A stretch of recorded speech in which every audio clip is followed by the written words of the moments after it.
Good afternoon from InvestSharp. This is Randy Smotone with your Thursday, December the 3rd market update.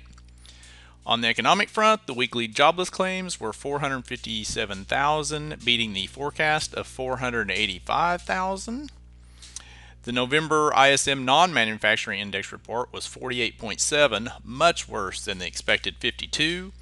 Any number below 50 is considered pretty bad, so that wasn't good. 75% of all of the retailers missed their November sales expectations. That was 2 strikes today on one good news, 2 bads. And then, of course, for tomorrow we have the big employment situation report. Let's go take a look at that. So at 7:30 a.m., which is Central Time, we have the employment situation report. Quick look.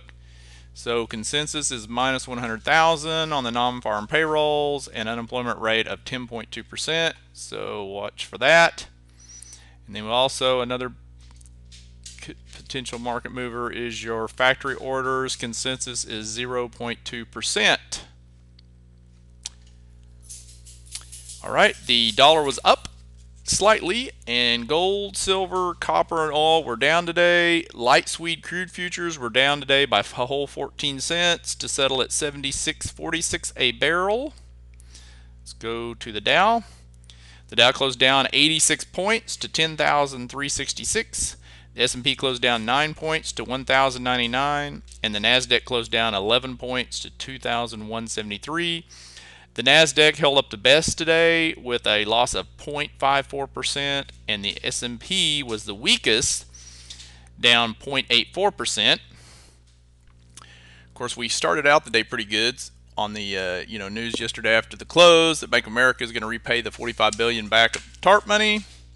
And then we kind of went sideways most of the day, and then towards the close we sold off, which is not too encouraging.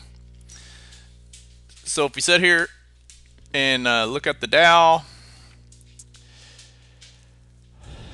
it went mostly, we're still stuck in this channel here. It's, the MACD is kind of declining. We've got the news tomorrow, which could change everything. Let's look at the SPX. I want to look at the SPX on a couple of time frames. I want to show you here on the on the daily. Of course, we've got this channel we've been in. We've got major resistance up around this 1110 area, 1110. So we've got this major resistance, pulled back from it today. Definitely some selling towards the end. Also want you to notice that as we're going up, the MACD continues to decline, which is not good.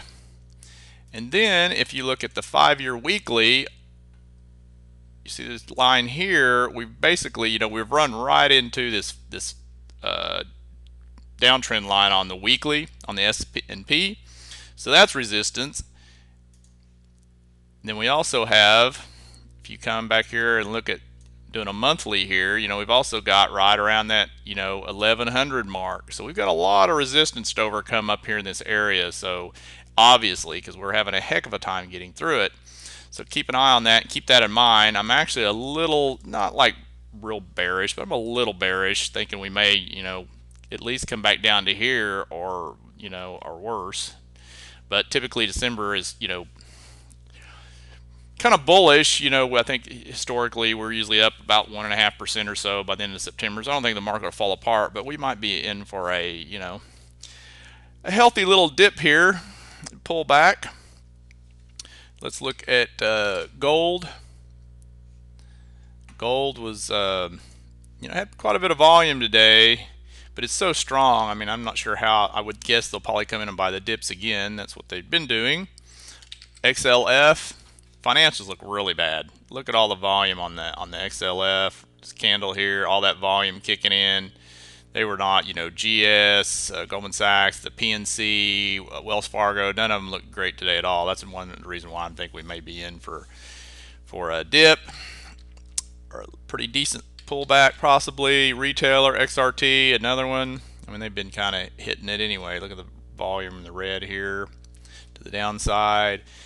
And on the positive side is utilities. So they're getting really defensive. XLU is, a lot of volume here. It's been, it has broken out.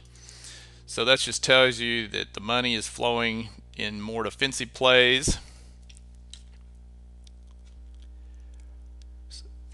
Let's go over to the sectors. Let's see, 2 of the 16 sectors we follow finished in the green today, and 2 finished unchanged.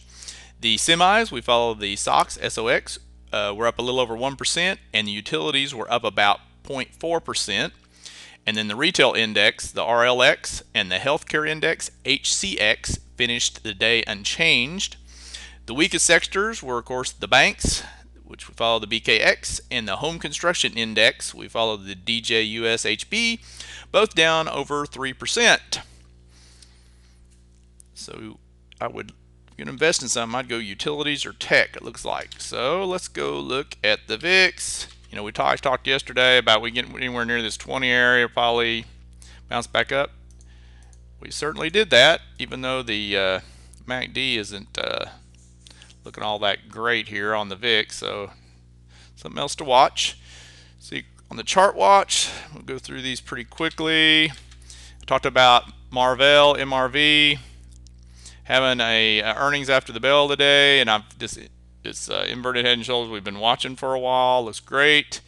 I didn't get to hear the earnings because I was doing this, but lots of volume. 1.2 million shares. Marvell's up over 5% right now, so that's looking really good if you're brave enough to hold it, which I had an investment in it, so I plan on holding it for a little while.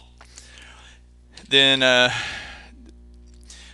you're looking for a trade, JSO is looking good. It's got this triangle. It's trying to break out. It's had a lot of volume, so keep that on your radar. FCFS.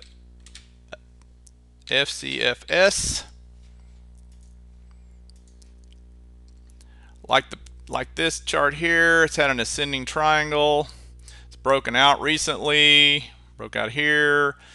First Cast Financial Services has really strong fundamentals. You actually invest in this company as well as trade it. So on any dip, you might consider, you know, if we can get a dip down here in this 1950 area or so, 19, you may buy some.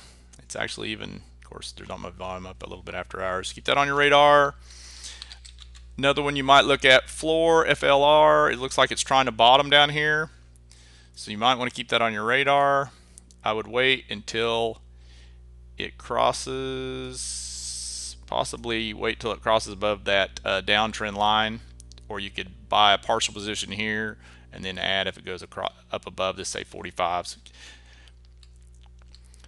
For a weakness, Baker Hughes, I talked about it's in this channel. It broke down further today, right here. Not tons of volume though. And then let's look at some utilities. A-Power looks good. Might consider that. EBR, I've been talking about this one. I hope you grabbed it here when it was breaking out of the channel. Get it on the dip.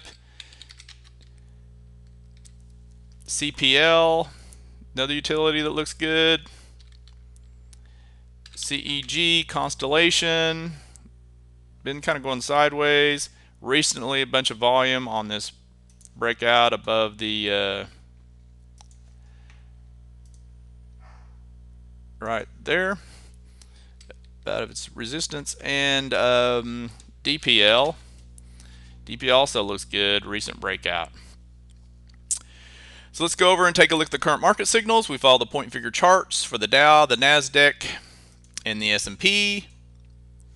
Right here, all 3 indices are on buy signals, and there were no changes today on the point and figure charts. There wasn't, you know, we didn't have enough sell off as far as the points go to impact these. So that still looks good.